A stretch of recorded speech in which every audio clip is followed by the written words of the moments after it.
you know what? I don't care what nobody thinks. I know I'm this. I feel it. It's running on through me. I'm just going to continue to do my thing, showcase my ability, so forth, so on, because I know I am a big deal. Right, it's that time again. You know who it is. It's Zeus Cruz of Olympian Multimedia, giving you another segment of Get Things Done. In this particular segment, we're going to be discussing just the basic layout of starting your spoken word album project.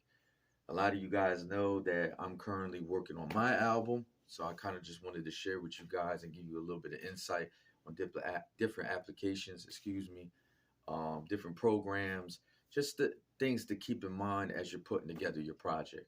As you know, spoken word is a performance-based project involving poetry, reciting your poetry into a recording. So one thing you want to keep in mind when you're starting your project is, besides the fact of just having that layout and an outline of specifics as far as your concepts, how you're going to go about reciting, because that's very important. Obviously, your mouth, your voice is your instrument. So you want to have as much clarity as possible. And you want to recite your poems in a way that really strikes a chord with your listeners. So obviously, these are things that you need to formulate on your own before you go into the recording. But also, too, you need to get an understanding of your concepts as far as maybe certain tracks that you record, you can actually create somewhat of a ambient environment within the track.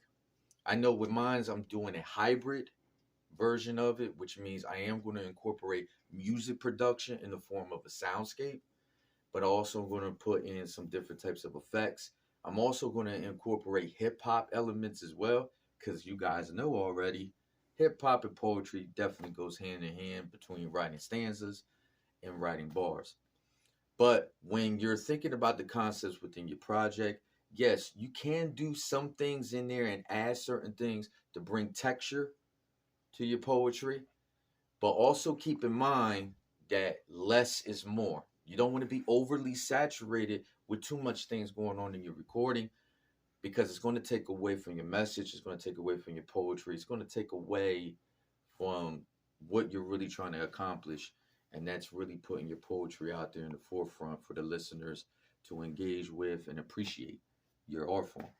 So check this out right here. As far as adding what I was saying about the textures, one thing or application that I will recommend is a application called Zapsplat. I hope I'm saying that correctly.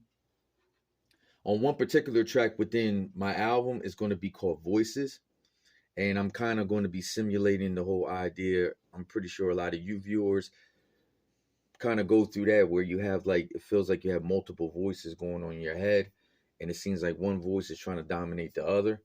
And I'm going to apply that concept onto a track, and I thought it would be innovative to kind of incorporate that at the beginning, to see the kind of internal struggle that I'm going through before I start reciting my poem. If you notice here, it just has a great inventory of different effects that you can use. And the beautiful thing about it is that most of these are royalty free. You can sign on for their premium package for more exclusive content, but for the most part, you see the library here is very extensive. And you notice they have it marked into different categories. So you could definitely just scroll through and just find what specifically will go good. Again, just to add that texture, create that ambient environment before you go into reciting your poem. So definitely check this out. It's called Zapsplat, and they're royalty free. So the next thing you want to keep in mind when it comes to that is obviously you're going to need a method or a way to go ahead and do your recordings. So I want to show you guys this over here.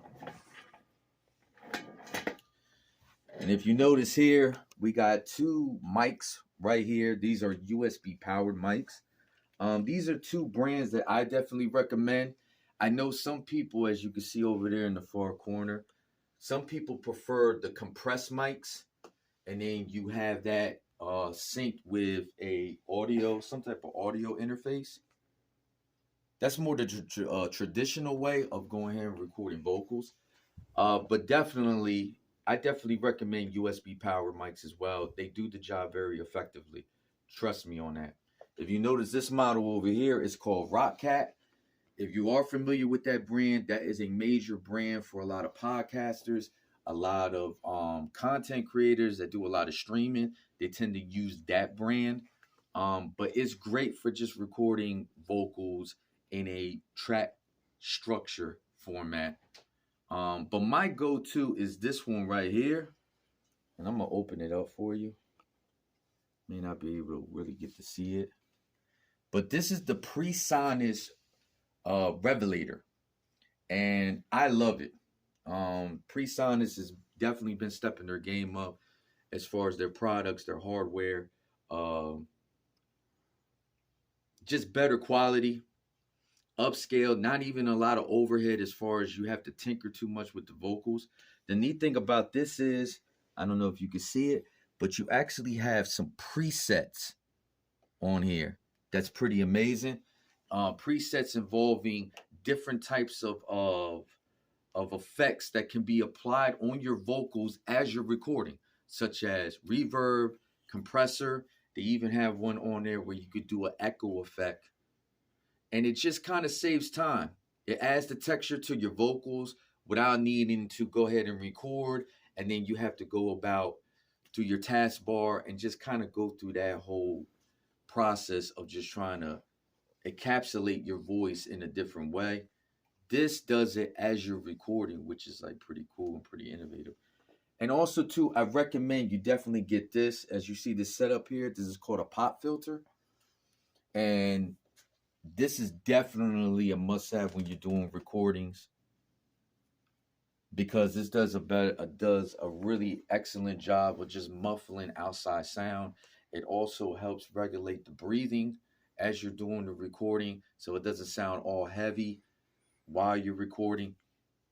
And then again, you don't need to do all the adjustments as well, because obviously your frequencies, your decibels has to be in the right range so that you can get the proper frequency when it comes to your vocals.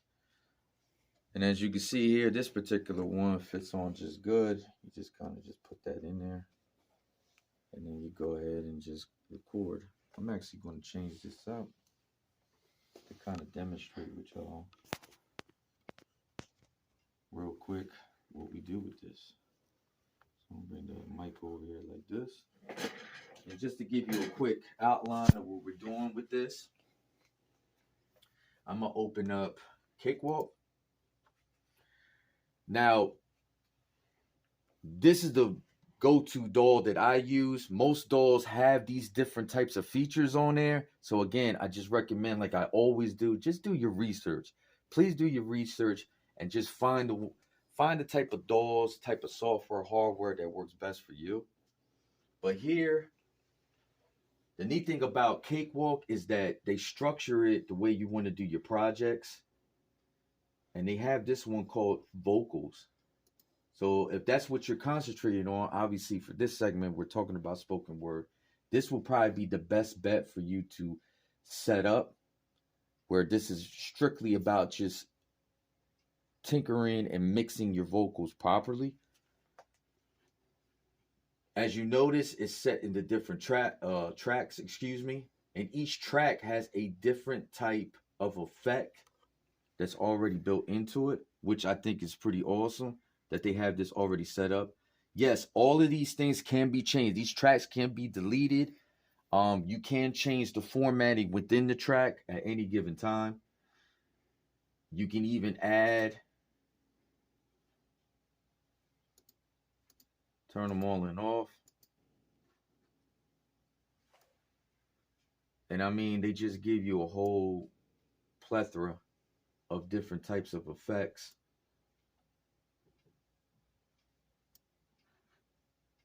that you can use. And then obviously you could go ahead and add your EQ up here. You have your mixers right here to go ahead and obviously make sure the decibels are within range so that you have that proper frequency, as I mentioned before. Just to show you real quick, we're just going to start with this first track. It's already set up for a reverb. So we're going to go to edit and preferences and just make sure that our mic is set up properly, which it is. This is definitely what you need to do beforehand. When you're going to go ahead and record. And then our output, as far as like what we're going to hear the playback, is already set up. So you go ahead and just press OK. Then we're going to arm the track to get it ready for recording.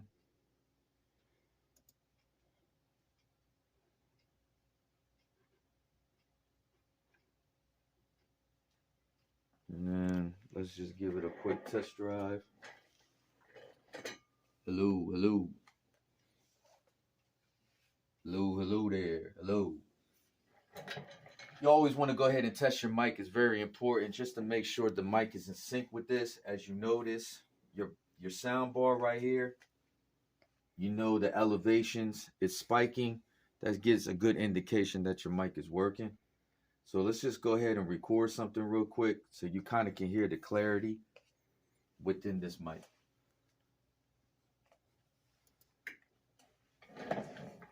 Hello out there. You know who it is. It's Zeus Cruz.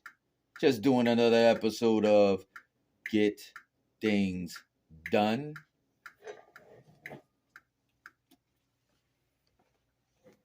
Now, the clicking sound that you hear, just as a side note, that was a metronome.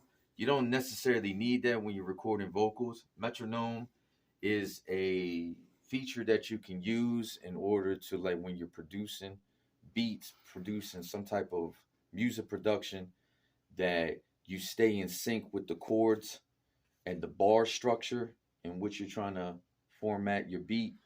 Whether you're doing 4, 8 bar, 16 bar, 32 bar sets, the metronome allows you to stay in sync with that count. So you don't need that with vocals because it's just vocals. So you go at your own pacing, the way you're reciting your poetry. So that's something that you could turn on and off very easily, as you see here. So let's check the playback. This is Cruz. Just doing another episode of Get Things Done.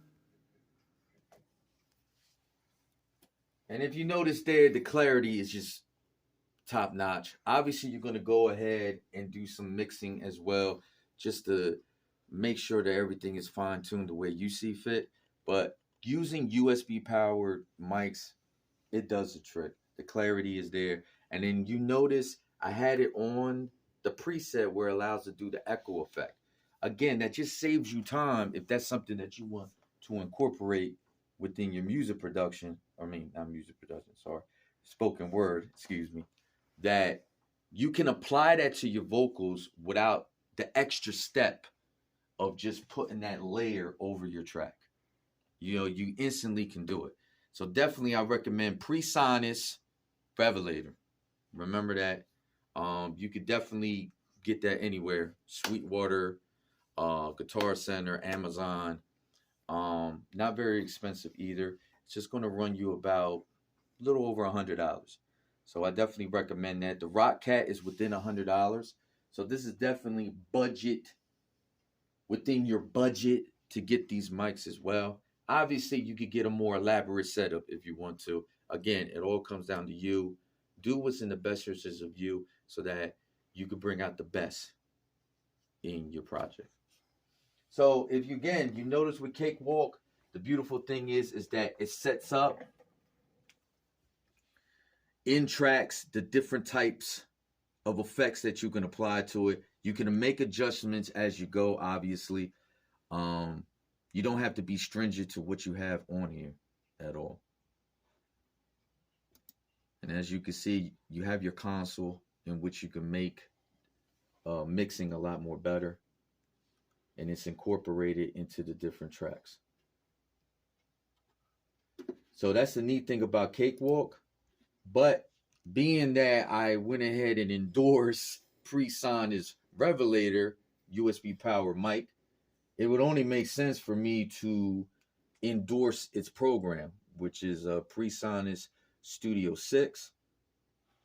And if you notice here, if you go to new, they have templates already made, which is the beautiful thing about Presonus. They have templates made already for specifics on what precisely you're trying to do. So the neat thing is, if you go, they got one here for just record now, or you could scroll down here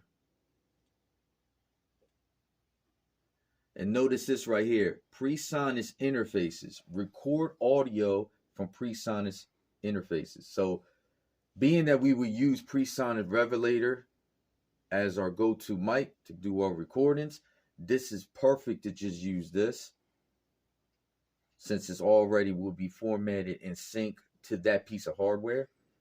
Or like Cakewalk, you could just do a template simply for just recording vocals. And these are just basically your basic setup. You could change the sample rate. Usually I put it at 48 kilohertz. Once you have it set up the way you want to go, you just press OK.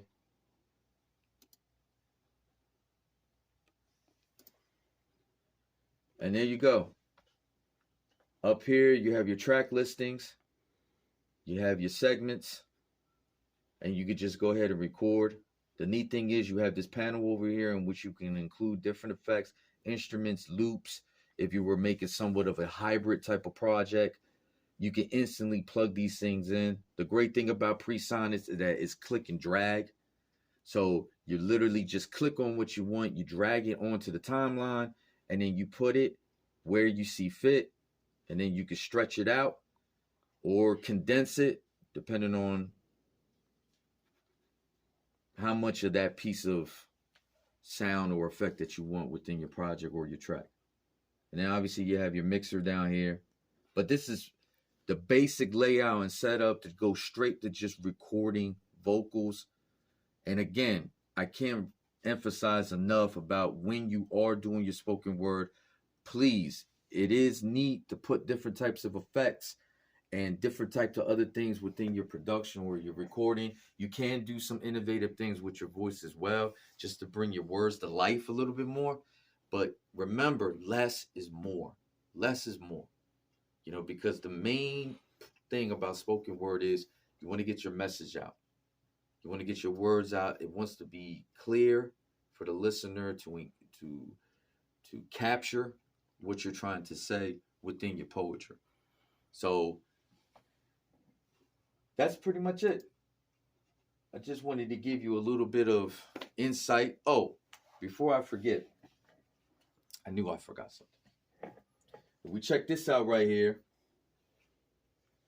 Again, I hope I'm pronouncing this right, but it's called Audacity. And this is a software editing program as well. The reason why I'm bringing this up is because if you're using recordings, like if you're going to applications like the Zapsplat and you're downloading different types of snippets of recordings, or you're trying to sculpt your own recordings or vocal samples or effects on your own through whatever mic that you're using, sometimes you want to kind of shape it in a certain way that you want before you actually put it into your program, into the DAW that you're using. And this is a great program to use where you can kind of sculpt it a little bit and kind of mold it and put it in a way that you can utilize that can be the most effective within your recording. And then the great thing about this is that you come up here to effect and you simply can add all the different effects to it beforehand. Again, once you put it into your recording or onto your DAW and you go to the final steps of mixing it, obviously you can do more to it, tweak it a little bit more. But sometimes it's good to kind of sculpt it first, the sound that you're looking for, or the effect, to make sure that it's really in tune with your overall recording. Sometimes it's great to use a software like Audacity to kind of allow you to do that beforehand, and then you can apply that into your project. So that's just a quick note at hand as well that I wanted to share with y'all. So that's it, guys. Again, I just wanted to kind of lay down some certain things for you. Hopefully this was helpful for you if you are looking to do your spoken word recording project. I definitely hope much success to you. We are going to have a later video showing me doing the recordings and showing you by step of what I do. So look forward to that. But other than that, it's that's it. So I appreciate you guys tuning in. You know who it is. It's Zeus Cruz of Olympia Multimedia. And I guess the only thing left to say is get things done. Check you later.